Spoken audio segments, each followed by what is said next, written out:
presidente, senhoras e senhores, o que me traz a essa tribuna são os inúmeros atos que começam a tomar conta das ruas do Rio de Janeiro e do Brasil, deputado Gilberto Palmares. Hoje, por exemplo, é dia de muitos atos por diversas cidades do Rio de Janeiro.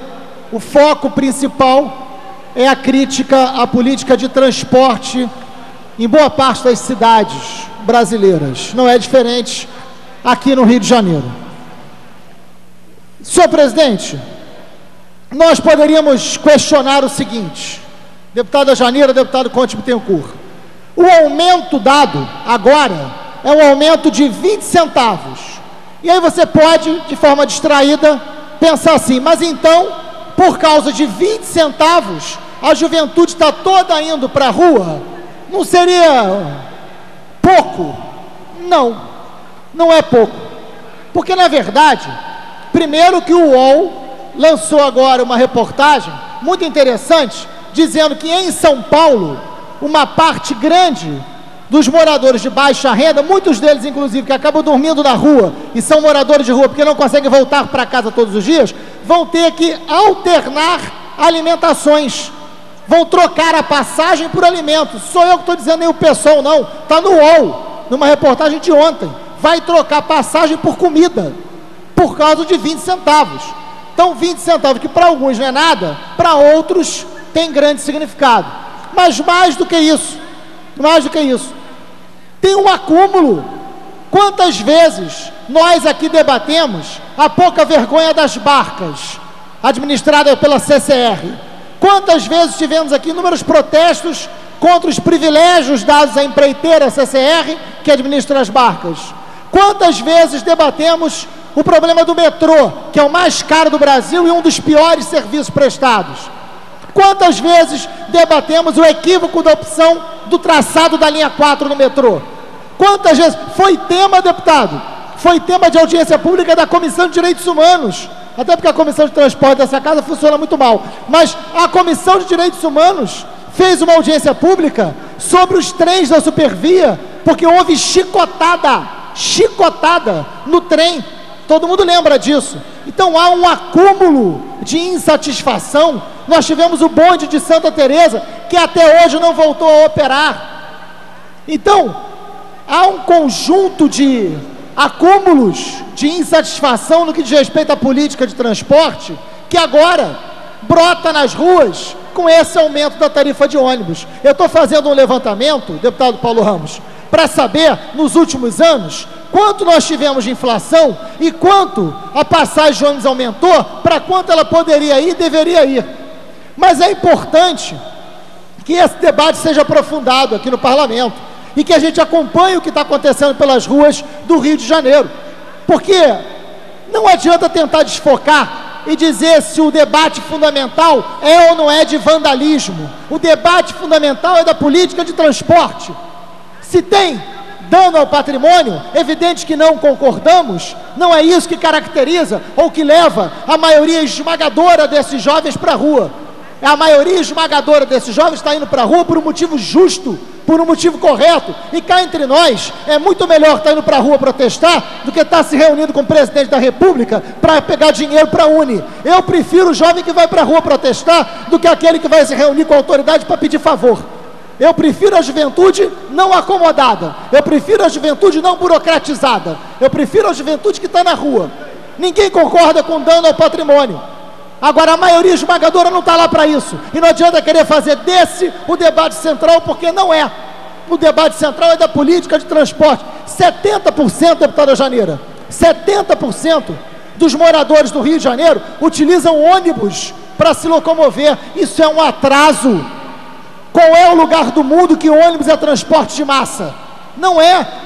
Agora aqui, o grau de submissão do poder público aos interesses políticos e econômicos da FETransport, inclusive de deputados dessa casa, é enorme. A FETransport banca uma série de campanhas, a FETransport faz o que quer no Rio de Janeiro, ao ponto de ter criado aqui o motorista júnior, que o deputado Paulo Ramos tanto fala aqui, e que eu e o vereador Eleomar Coelho temos uma ação da justiça, que é um escândalo a ideia de que o motorista pode ser trocador ao mesmo tempo só beneficia aos empresários de ônibus, não beneficia o motorista, não beneficia o trocador e não beneficia a população. Por que a prefeitura aceitou? Tem mais. Temos que questionar a isenção criminosa e ilegal dada pelo prefeito Eduardo Paes e a Câmara de Vereadores às empresas de ônibus em 2010. O ISS que essas empresas pagam, que é de 2% em qualquer lugar do Brasil, porque é constitucional, aqui no Rio de Janeiro, eles tiveram uma singela redução. Saiu de 2% para 0,01%.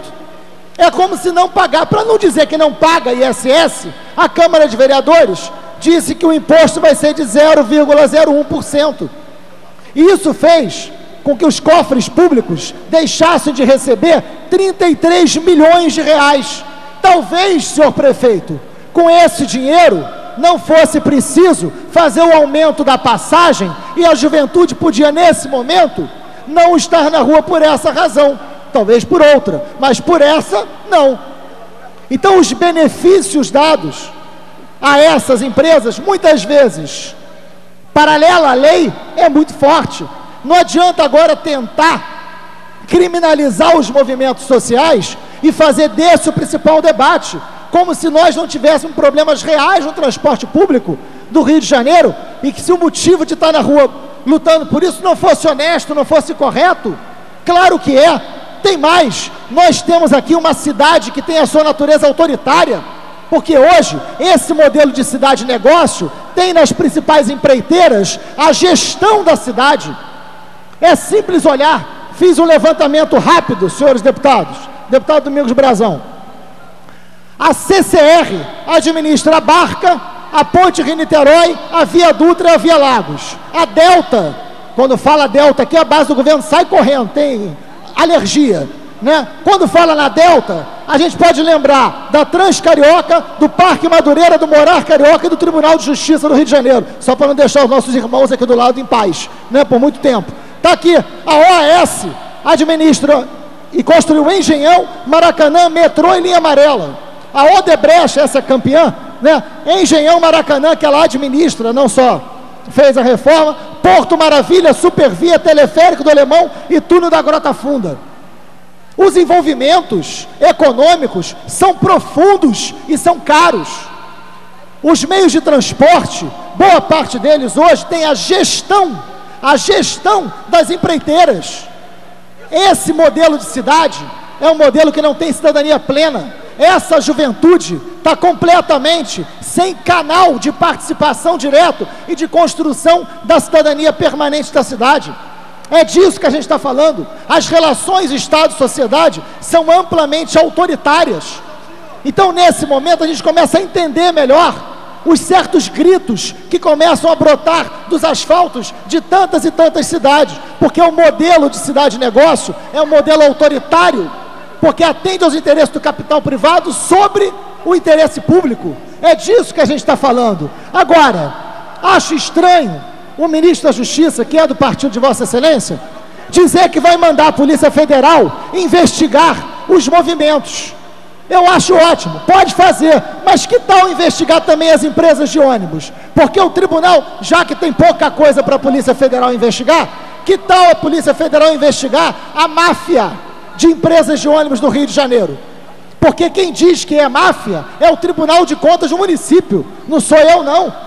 Quem está dizendo que é máfia, olha aqui, senhor presidente, último relatório do Tribunal de Contas do município. As empresas vencedoras, todas vencedoras, tinham o mesmo endereço na licitação. Sabiam disso, deputados? As empresas vencedoras da licitação tinham todas elas o mesmo endereço, Rua da Assembleia, número 10, aqui do lado, por coincidência. Todas. O CNPJ das empresas vencedoras da licitação do ônibus era o mesmo CNPJ das empresas, de todas elas. O Tribunal de Contas disse que tinha indícios de formação de máfia. Olha, o que o Tribunal de Contas chama de indícios, eu acho que são provas contundentes. Está aqui uma sugestão de investigação para a Polícia Federal, que eu acho que seria uma boa. Agora, É uma cidade, deputado Paulo Ramos, que a gente acabou de ver as vans serem proibidas de circular na Zona Sul, ao mesmo tempo que essas vans estão gerando morte na Zona Oeste, porque para a Zona Sul não pode, mas para a Zona Oeste pode e gera morte.